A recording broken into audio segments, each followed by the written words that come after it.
আজ যে ছোট গল্পটি পাঠ করে শোনাবো তার নাম মোহনা। গল্পটি লিখেছেন অনামিকা মণ্ডল। আজ আবার দেরি হয়ে গেল মোহনার।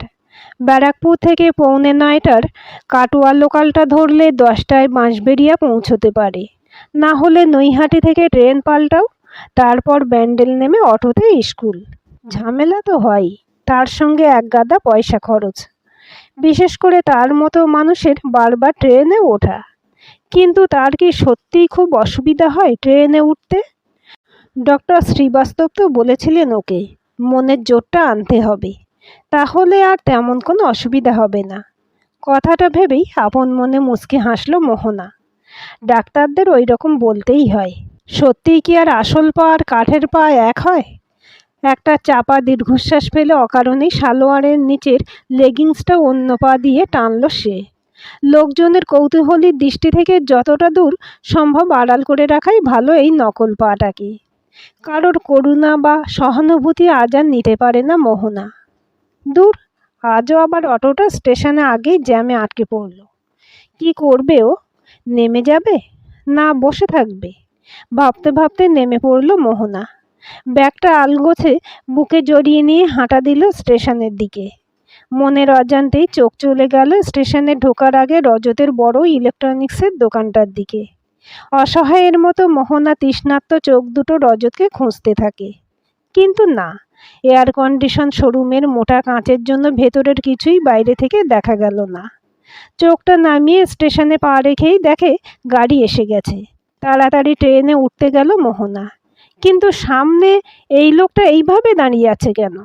একটা পা ট্রেনে তুলতেই ট্রেনটা ছেড়ে দিল। আচমকা ঝাঁকুনিতে শরীরের অর্ধেকটাই ট্রেনের বাইরে। সর্বনাশ, নিচে পড়লে তো কাঠের পাটা দিয়ে ব্যালেন্স পাবেই না সে। ভয়ে চোখ বন্ধ করল মোহনা। হঠাৎই একটা সবল হাত এসে হ্যাঁচকা টান মেরে মোহনাকে ট্রেনের ভেতরে তুলে নিল। টাল সামলাতে না পেরে হুমড়ি খেয়ে পড়ল লোকটার গায়ে। লজ্জায় লাল হয়ে গিয়ে তাড়াতাড়ি সরে দাঁড়াতেই লোকটি বিশ্রীভাবে বলল, এতই যখন ট্রেন ধরা তাড়া, তখন একটু তাড়াতাড়ি স্টেশনে এলেই হয়। যাদের সকাল সকাল ট্রেন ধরতে হয় তাদের সকাল সকাল ঘুম থেকে উঠতে হয়।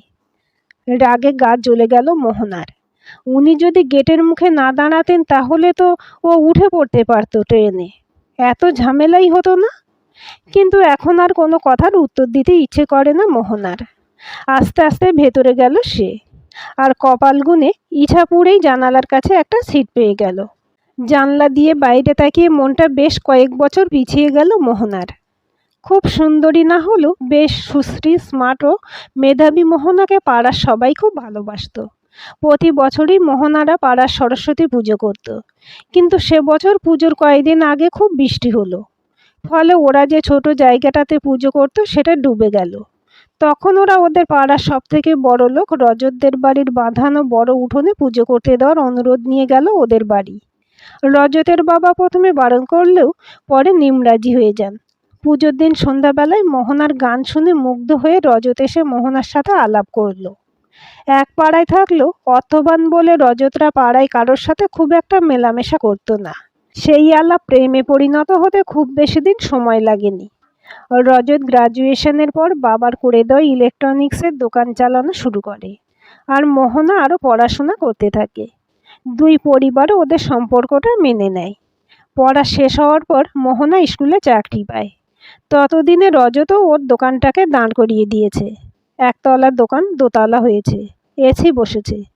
রজত এবার মোহনাকে বিয়ের প্রস্তাব দেয়। দুই পরিবার মিলে বিয়ের তারিখ ঠিক করে। মোহনার মনে তখন কেবল সুখের প্রজাপতির আনাগোনা। রজতের সাথে বিয়ের কেনাকাটা শুরু করে দিল। বিয়ের মাসখানেক আগে রজত মোহনাকে নিয়ে ফুলসজ্জার আংটি কিনতে যায়। সেদিন সকাল থেকে বৃষ্টি পড়ছিল। কেনাকাটা সেরে রাতের খাবার খেয়ে মোহনা যখন রজতের বাইকে ওঠে তখন গুঁড়ি গুঁড়ি বৃষ্টি পড়ছিল। রজত খুব জোরে বাইক চালাচ্ছিল। মোহনা অনেকবার রজতকে আস্তে বাইক চালাতে বলে, কিন্তু বৃষ্টির বেগ বাড়ায় রজত আরও জোরে বাইক চালাতে থাকে। হঠাৎই উল্টো দিক থেকে একটা লরি আসলে তার আলোয় রজতের চোখ ধাঁধিয়ে যায়। সামনের গর্তটা খেয়াল না করায় তার মধ্যে বাইকের সামনের চাকাটা পড়ে যায়। আচমকা ঝাঁকুনিতে মোহনা ছিটকে পড়ে যায় রাস্তায়, আর উল্টো দিকের লরির একটা চাকা এসে মোহনার বাঁ পাটা থেঁতলে দেয়। তারপর টানা 4 মাস হাসপাতালে থাকার পর প্রাণে সে বেঁচে যায় বটে, তবে বাঁ পাটা হাঁটুর নিচ থেকে কাটা পড়ে। মোহনা ক্রাচে ভর দিয়ে বাড়িতে আসে। আচমকা এই বিপর্যয়ে মোহনার জীবনের অনেক কিছুই বদলে যায়। যে রজত ওকে চোখে হারাতো, হাসপাতালে ভর্তির পর যে পাগলের মতো ওর মাথার কাছে বসে থাকতো, সে যেন আচমকাই উবে গেল।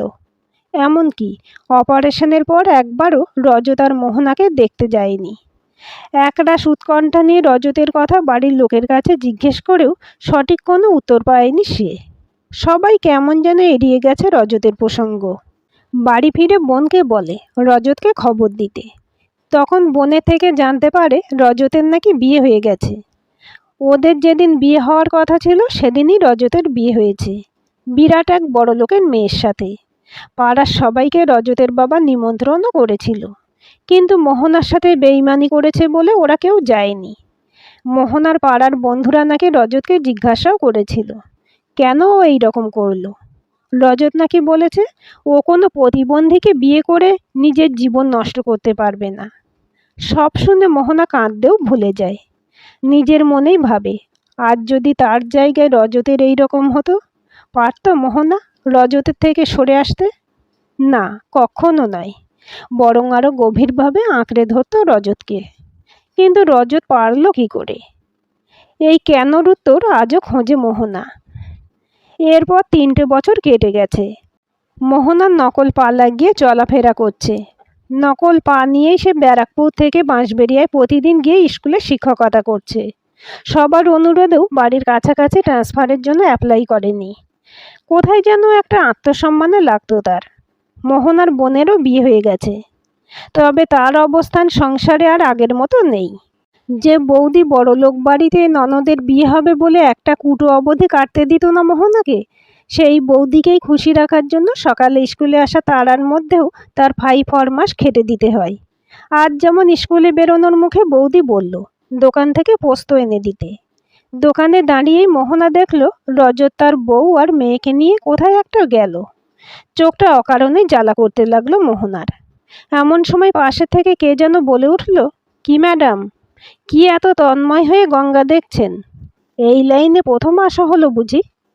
মোহনা চমকে গিয়ে পাশে তাকিয়ে দেখল একটু আগে ট্রেনের গেটের কাছে দাঁড়ানো লোকটা। উত্তর দেবে না ভেবেও মোহনা বলে দিল, না, রোজই আসি, বাঁশবেড়িয়া স্কুলে চাকরি করি। কথাটা বলে মোহনা মুখটা ঘুরিয়ে নিল।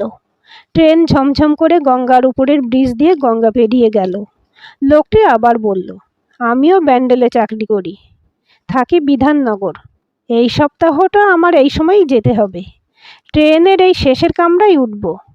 আবার কাল দেখা হবে, ততক্ষণ আমি অপেক্ষা করব আপনার জন্য। বলে লোকটা উঠে পড়ল সিট থেকে।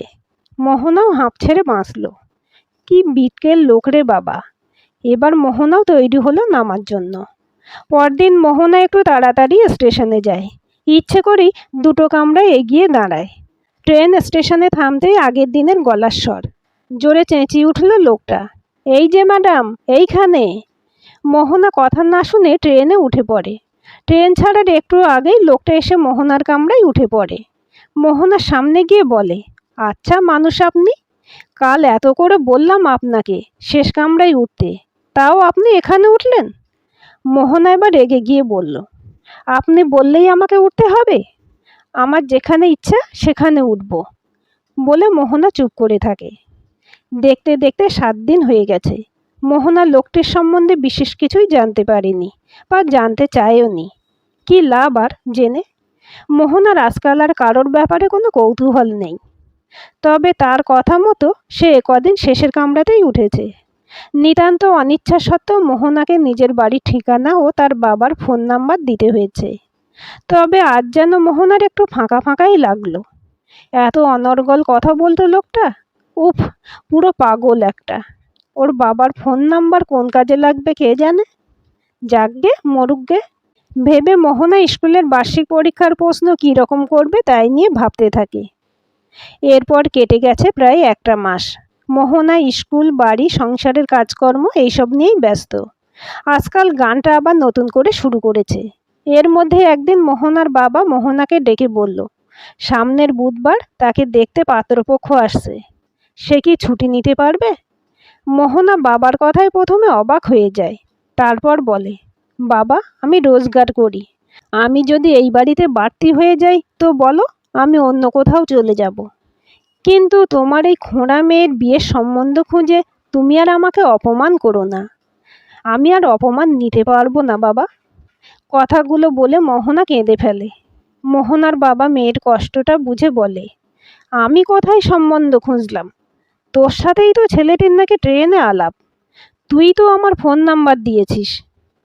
মোহনার অবাক হওয়া দেখে ওর বাবা জানায়, ওই ছেলেটির নাম ডক্টর সাগর বোস। ব্যান্ডেল হাসপাতালে এখন চাকরি করে। অর্থোপেডিক সার্জন হিসেবে বেশ নাম করেছে। আর ও জানে মোহনার বাঁপাটা নেই। তারপর মোহনার মাথায় হাত রেখে বলল, আমি বুঝি রে মা তোর কষ্টটা।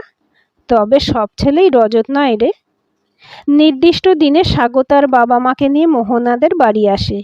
সাগরের বাবা মায়ের মোহনাকে দেখে ওর সাথে কথা বলে খুব পছন্দ হয়। সাগরের মা মোহনাকে আশীর্বাদ করে পাকা কথা বলতে চান। তখন মোহনা বলে, ও একান্তে সাগরের সাথে একটু কথা বলতে চায়। তারপর আশীর্বাদ। ওরা রাজি হয়ে যায়। মোহনা সাগরকে নিয়ে ওদের বাড়ি ছাদে আসে।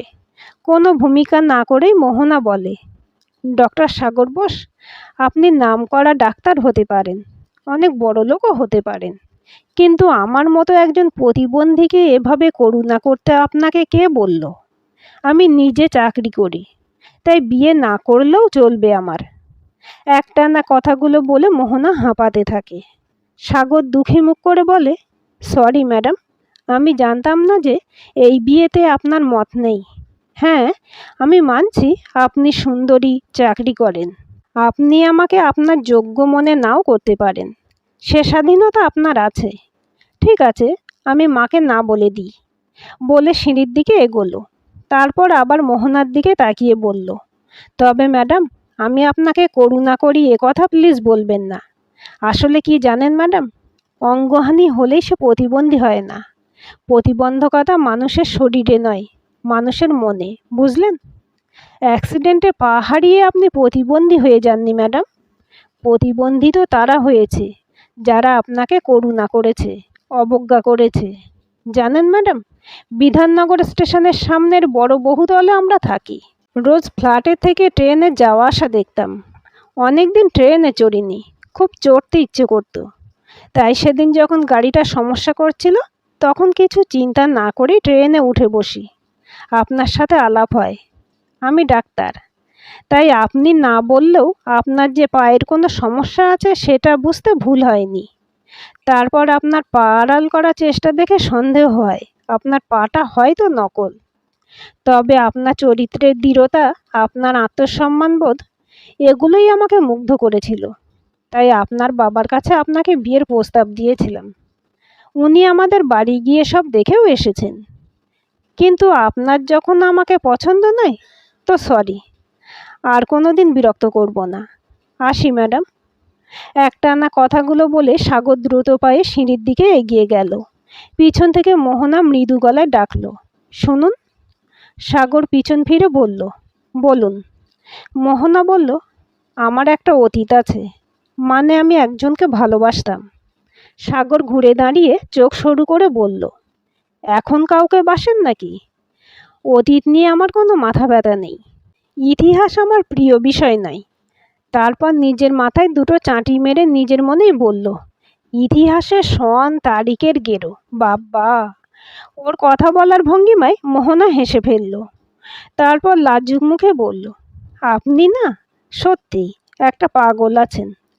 সাগর মোহনার কাছে গিয়ে ওর হাতটা ধরে বলল, পারবে এই পাগলটাকে ভালোবাসতে? চেষ্টা করো না। মোহনা লাজুক মুখে সম্মতি জানালো। হঠাৎই বৃষ্টি নামলো। সেই বৃষ্টিতে ভিজতে ভিজতে মোহনা এসে সাগরের কাছে নিজেকে সমর্পণ করলো। আজকের গল্পটি কেমন লাগলো কমেন্ট করে জানাবেন। ভালো লাগলে লাইক, হাইপ, শেয়ার করবেন। আর চ্যানেলটি সাবস্ক্রাইব করে বেল আইকনটি ক্লিক করে রাখতে ভুলবেন না।